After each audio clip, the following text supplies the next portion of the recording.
What's going on, Bottom Line viewers? It's Mitch here of the Bottom Line View, here to give you another NFL Top 10 list. And as the Philadelphia Eagles have reached Super Bowl 52 to take on the New England Patriots, I thought it was a good time to look back at some of the greatest players ever to put on a Philadelphia Eagles uniform. These are, in my opinion, the top 10 Philadelphia Eagles players in NFL history. Now, the criteria for this list was quite simple. Only real three things that I took into account. Number one, how talented was the player? Number two, what did their resume look like? How many Pro Bowls did they go to? How many All-Pro teams did they make? Did they ever win a Super Bowl? Those sort of things. And then the last thing, what was their impact on the Philadelphia Eagles franchise? Again, I'm only taking into account the time that they spent as a Philadelphia Eagle. So a player like Terrell Owens, for example, who played on a number of different teams, does not make this list due to the fact that he played for more than just the Philadelphia Eagles and spent not enough time in Philadelphia. Kicking off the list at number 10 is one of the most underrated players of the 2000s, the Andy Reid era runner Brian Westbrook. Westbrook was a match made in heaven for Coach Andy Reid and his West Coast offense. Westbrook was the definition of a do-it-all player. His versatility as a back was incredible, and almost to the point where he became more famous for his ability to catch the football than run it. Westbrook had 2 seasons, over 70 receptions, and one with 90 receptions. His versatility and ability to change direction sent him to the Pro Bowl twice, while also becoming a first-team All-Pro in 2007. In only 8 seasons as an Eagle, Westbrook managed to rack over 10,000 yards as a rusher-receiver and 71 total touchdowns. Plus, he only lost 2 fumbles during that entire span. Westbrook was arguably the key piece to the engine of those early 2000s Eagles offenses. At 6'8", Harold Carmichael was a wide receiver the NFL had never seen before, and to be honest, we may never see one again. 6'8", that size and athleticism was absolutely off the charts, allowing Carmichael to become one of the league's premier red zone threat wide receivers. Catching 79 touchdowns as an Eagle, ranking 7th of all time when he retired, Carmichael was a beast, and he was one of the stars for the Eagles during the 70s, reaching 4 Pro Bowls, making 2 second-team All-Pro teams. Carmichael's size was at times uncoverable, leading the NFL in receptions and yards in 1973, and ultimately being named a member of the 70s All-Decade team.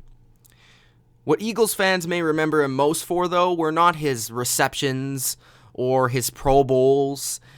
It was his postseason play. Carmichael holds every important receiving record there is for a receiver in the playoffs when it comes to Philadelphia history, with touchdowns, yards per catch, and yards per reception. Before Michael Vick, the Eagles had Randall Cunningham, one of the best running quarterbacks in NFL history. Cunningham was an electrifying quarterback who combined great feet with a rocket arm. Cunningham played for the Eagles from 1985 to 1995, reaching 3 Pro Bowls and 2 All-Pro teams during his span with the team.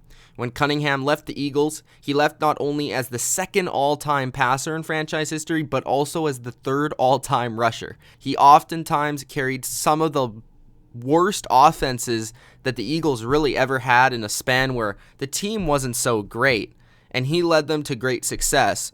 Also in 1990, he was named the NFC Player of the Year. Cunningham will always be remembered as one of the most popular Eagles of all time. At number 7, one of the most prolific scorers in Eagles history, wide receiver Tommy McDonald. Tommy McDonald was a key piece to the Eagles' 1960 NFL championship team, catching 287 balls for 66 touchdowns as a member of the Eagles. You could really say that Tommy had a nose for the end zone, retiring with the 2nd most receiving touchdowns in NFL history.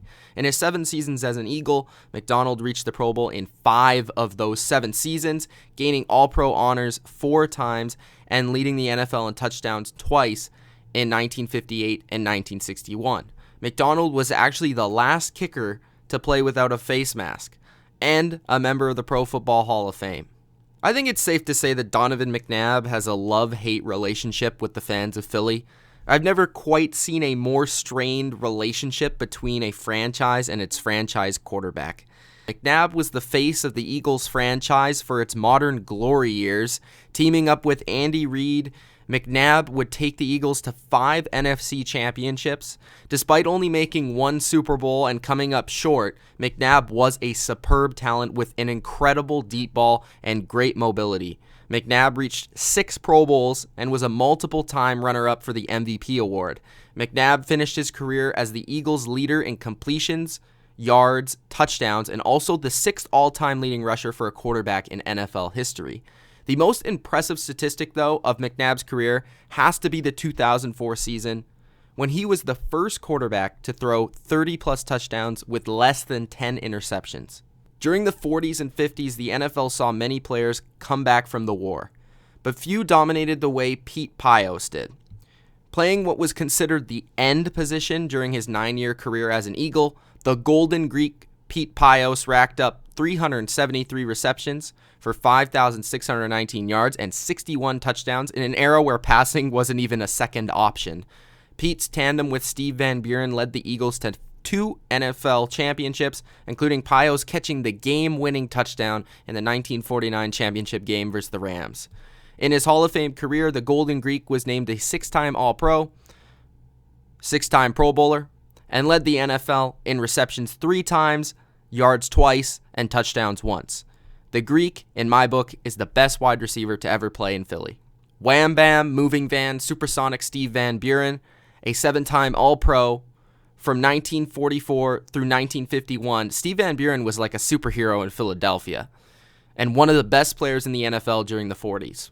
As the first player ever to lead the NFL in rushing 3 straight seasons, Steve Van Buren was a driving force behind 2 championship teams for the Eagles, scoring the only touchdown in the 1948 championship game and setting the postseason rushing record with 31 carries for 196 yards in another.